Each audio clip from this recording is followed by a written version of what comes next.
Kematiannya membuka jalan. Perhatikanlah, tabir bait suci terbelah dua. Pada waktu dia mati, tabir bait suci terbelah dari atas ke bawah. Slaps. Apa itu tabir bait suci? Saya pikir perlu mengerti sedikit simbol di dalam bait Allah. Bait Allah dibagi 3. Halaman ini tempat orang berdosa. Ruang suci, tempat imam untuk melayani Allah untuk pengakuan dosa umat. Saya sudah ajarkan, imam adalah perwakilan manusia menghadap Allah. Nabi adalah perwakilan Allah berbicara pada manusia. Itu dua posisi. Nabi, Allah bicara pada manusia, maka berkatalah Allah. Itu Nabi yang ngomong. Imam tak boleh ngomong seperti itu. Dia hanya boleh melanjutkan kata-kata Nabi. Tapi imam berkata, ya Tuhan, ampunilah dosa anak-anakmu ini, dosa umatmu ini.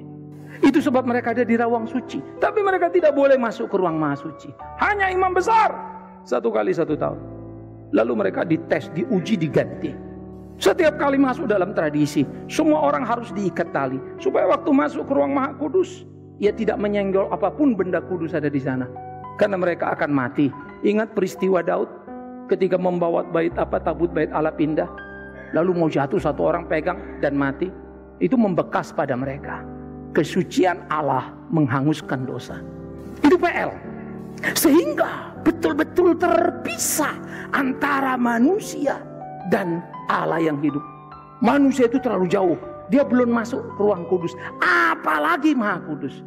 Imam ada di ruang kudus, belum tentu seumur hidupnya pernah masuk ruang maha kudus. Jauh sekali Allah bersemayan. Alkitab memberi istilah transenden. Allah nun jauh di sana. Tapi Yeremia berkata, Allah yang transenden, Allah yang nun jauh juga begitu dekat. Nah, itu istilahnya imanen. Lalu waktu Yesus datang, sebutlah namanya Immanuel. Itu dari kata imanen, yang dekat, Allah beserta kita. Saya kagum pada Alkitab. Bentangan ratusan bahkan ke ribuan tahun utuh semuanya. Musa ke Kristus 1500 tahun kurang lebih. Tapi pemberitaan itu begitu presisi, luar biasa. Nabi Yesaya menggambarkan Injil di perjanjian lama kurang lebih 750 tahun sebelum Kristus datang.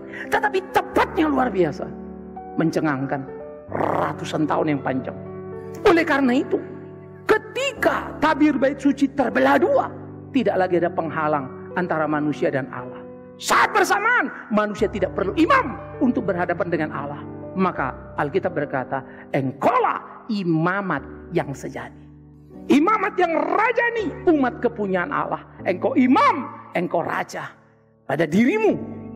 Karena imam, memohonlah pengampunan dosa kalau kau melakukannya. Hiduplah sesuai imam, bagaimana kualitasnya. Karena raja, jangan lagi kau diperbudak oleh dunia ini, tapi kuasai dan taklukkanlah dunia, karena engkau raja. Memberitakan perbuatannya yang besar, itu tugas kita.